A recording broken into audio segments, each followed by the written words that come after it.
నాగోబా మహా జాతరకు వేళైంది. సై సై నాగోబా అంటూ మిశ్రం వంశస్థులు కదులుతున్నారు. సంప్రదాయ పూజలతో ఆదిలాబాద్ జిల్లా పులకించిపోతోంది. ప్రకృతిని దైవంగా భావించి ఆరాధించే జాతర సంరంభం మొదలైంది. పుష్యమాస అమావాస్య ఘడియల్లో ఈ నెల 28న అర్ధరాత్రి మహాపూజతో ఆదివాసీ మహాజాతర ప్రారంభం కానుంది. ప్రక్రియను బేటింగ్ అంటారు. దీంతో నాగోబా జాతర ప్రారంభమైనట్లు మిశ్రం వంశ పెద్దలు ప్రకటిస్తారు. నిర్లక్ష్యం కారణంగా కొన్నాళ్లుగా దర్బార్ మొక్కుబడిగా సాగుతుంది అన్న విమర్శలు కూడా ఉన్నాయి.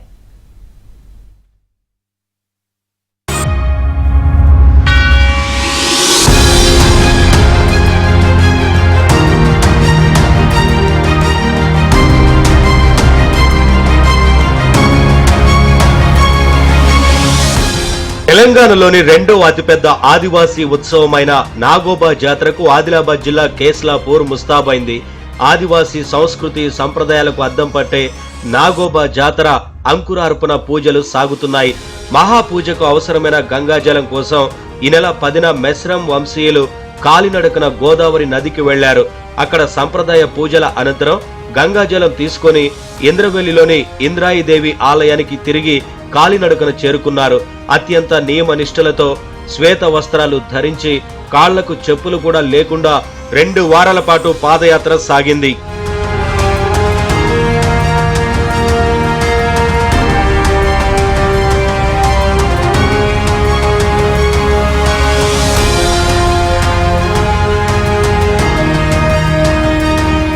ఇలా ఇంద్రాదేవి ఆలయంలో సంప్రదాయ పూజల అనంతరం శుక్రవారం అర్ధరాత్రి కేస్లాపూర్లోని మర్రి చెట్ల వద్దకు చేరారు. గంగాజలంతో ఉన్న కలశాన్ని మెస్రం వంశ అల్లుడు అక్కడే మర్రి చెట్టుపై భద్రపరిచారు. ఇంకా వివిధ రకాల పూజలు నిర్వహిస్తున్నారు. సంప్రదాయం ప్రకారం తమ వంశంలో మృతి చెందిన వారి పేరిట తూమ్ పూజలను నిర్వహిస్తారు. ఈ క్రమంలో దేశవ్యాప్తంగా వివిధ ప్రాంతాల్లో స్థిరపడ్డ మెస్రం వంశీయులు వేల సంఖ్యలో కేస్లాపూర్ చేరుకుంటున్నారు. గోదావరి పూజ చేసినాం. పూజ చేసినాక అందరు కలుసుకొని ఏమంటే భోజనం చేస్తాం. భోజనం చేసినాక అజో కలాసం ఉన్నాయి. ఆ కలాసం పట్టుకొని మన గోదావరి అస్తన్ మరగ ఈడనే ఉన్నాయి. ఈ అస్తన్ మరగల మా కటోళ అని నేను ప్రధాన అనేటోళ్ళు పోయి దానికి పవిత్రమైన జల్ నింపుకుంటాం. నింపుకుంటాక దానికి కట్టుకొని మన ఇక్కడ తాడు కూడా ఇక్కడ తయారు చేసుకుని దాన్ని కావిడి కట్టుకుంటాం. ఒక కట్టెల కావిడి కట్టుకొని దాన్ని పట్టుకొని ఇక్కడికి వెళ్తాం. ఇట్లా వచ్చినాం. అట్లనే ఒక వర్షగా నియమంతో మేము ఎక్కడ కటోళ ఇంటి ఉన్నాయి. అక్కడ ఆడదాకా పోతాం. అక్కడ పోయినాక కలశ ఉంచుకొని ఇప్పుడు మా దగ్గర ఎందుకు వచ్చినో అందరూ ఇంటికి పోతారు. ఇంటికి పోయినాక కసలాలు బండిలు మన బాజా గాజాతో అక్కడికి వెళ్ళి ఇంద్రవనికి మొత్తం కలుసుకొని అక్కడ ఇంద్రమ్మ పూజ చేసుకొని మొరి చెట్టుకు చేరుకుంటాం. ప్రస్తుతం నాగోబా ఆలయ సమీపంలో పూజా కార్యక్రమాలు కొనసాగుతున్నాయి. మర్రి చెట్ల నీడన బస చేసిన మెస్రం వంశీయులు ఈ నెల 28న మంగళవారం రాత్రి గంగాజలంతో నాగోబా ఆలయానికి చేరుకుంటారు. సంప్రదాయ వాయిద్యాలైన డోలు, పెప్రే, కాలికోం వాయిస్తూ ఆలయానికి వెళతారు. వివిధ పూజల అనంతరం గోదావరి నది నుంచి తీసుకువచ్చిన జలంతో ఆలయాన్ని శుద్ధి చేసి నాగోబాకు జలాభిషేకం చేసి మహాపూజలు నిర్వహిస్తారు. పూజల సమయంలో మెస్రం వంశీయులను తప్ప ఇతరులెవరిని ఆలయంలోకి అనుమతించరు. పూజల తర్వాత అతిథులైన జిల్లా స్థాయి అధికారులు, ఇతర ప్రముఖులు ఆలయంలోకి ప్రవేశించి పూజలు నిర్వహిస్తారు. ఇక అర్ధరాత్రి తర్వాత మెస్రం కోడళ్లు నాగోబా దర్శనం చేసుకుంటారు. వంశ పెద్దలను వారికి పరిచయం చేయించి ఆశీస్సులు పొందే ప్రక్రియను బేటింగ్ అంటారు. దీంతో నాగోబా జాతర ప్రారంభమైనట్లు మెస్రం వంశ పెద్దలు ప్రకటిస్తారు. 27న ఏమో శుభ్రపరుస్తాం. శుభ్రపరిచిన తర్వాత 28 రోజున మహాపూజ కార్యక్రమాలు, పరిశుభ్రతలు, మా ఆచారాలు, ఆదివాసీ ఆచారాలు ఉంటాయి. కొన్ని ఆచారాలు ఉంటాయి. ఆచారాల ప్రకారం అయిన తర్వాత రాత్రి 10 గంటలు అయిన తర్వాత మహాపూజ కార్యక్రమానికి ఇక్కడ నుంచి జలసేకరణం చేసిన వాళ్ళే 8 మంది అక్కడ లోపల మహాపూజ ఇంద్రసభ ఏదో పూర్వీకాలం చేసినారో అలాంటి శబ్దం ఉంటుంది. అక్కడ ముచ్చట అనేది ఉండదు. మెస్రం వంశీయులు నూతన వధూవరులని తప్పకుండా కేస్లాపూర్ లో జరిగే నాగోబా జాతరకి తీసుకుని వెళ్తారు. ఆమె చేత దేవుడికి పూజ చేయించిన తర్వాత పరిచయం చేస్తారు. దీనినే బేటింగ్ కీవాల్ అంటారు. అప్పటి వరకు మెస్రం తెగ వధువు నాగోబా దేవుడిని చూడటం, పూజించటం నిషిద్ధం.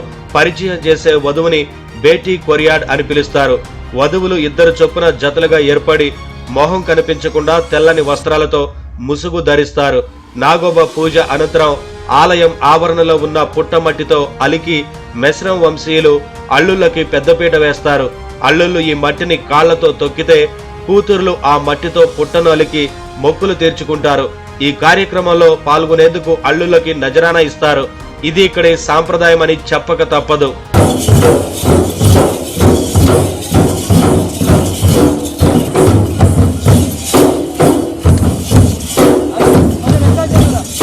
నిజానికి జాతర తొలినాళ్లలో మెస్రం వంశీయులు నాగోబా దేవత వెలిసిన పుణ్యస్థలమైన పుట్టను మాత్రమే పూజించేవారు.